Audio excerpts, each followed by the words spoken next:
আসসালামু আলাইকুম। আজকে লিডারশিপের যে গুণটি নিয়ে আমরা কথা বলবো সেটি হলো এমপ্যাথি। এমপ্যাথি বলতে কি বোঝায়? ধরেন একটি এক্সাম্পল দিই যে আপনার অভিজ্ঞতা 10 থেকে 11 বছরের একজন ইন্ডাস্ট্রি এক্সপার্ট আপনি। আপনার আন্ডারে আরো 10 থেকে 11 জন এমপ্লয়ি রয়েছে যাদের অভিজ্ঞতা বিভিন্ন এবং বিভিন্ন ব্যাকগ্রাউন্ড থেকে কিন্তু তারা এসেছে।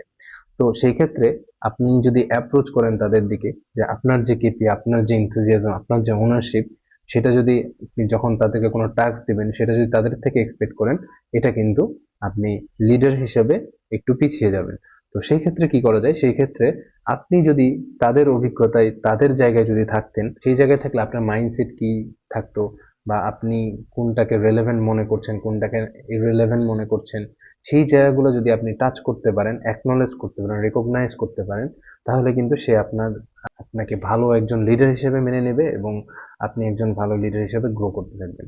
তেমনই ভাবে ইউনিভার্সিটি ক্ষেত্রে আপনি যদি কোনো ক্লাবের প্রেসিডেন্ট বা লিডারশিপ রোলে থাকেন, আপনার আন্ডারে যদি 40 থেকে 50 জন থাকে স্টুডেন্টস, তো সেই ক্ষেত্রে তাদের অভিজ্ঞতা আরো কম এবং তারা বিভিন্ন পার্সপেক্টিভ সম্পর্কে জানেই না।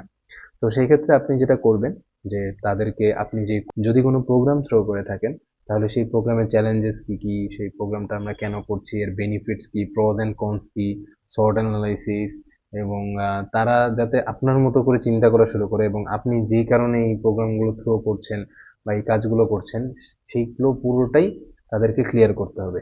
তাহলেই দেখবেন যে তারা ঠিকভাবে আসে।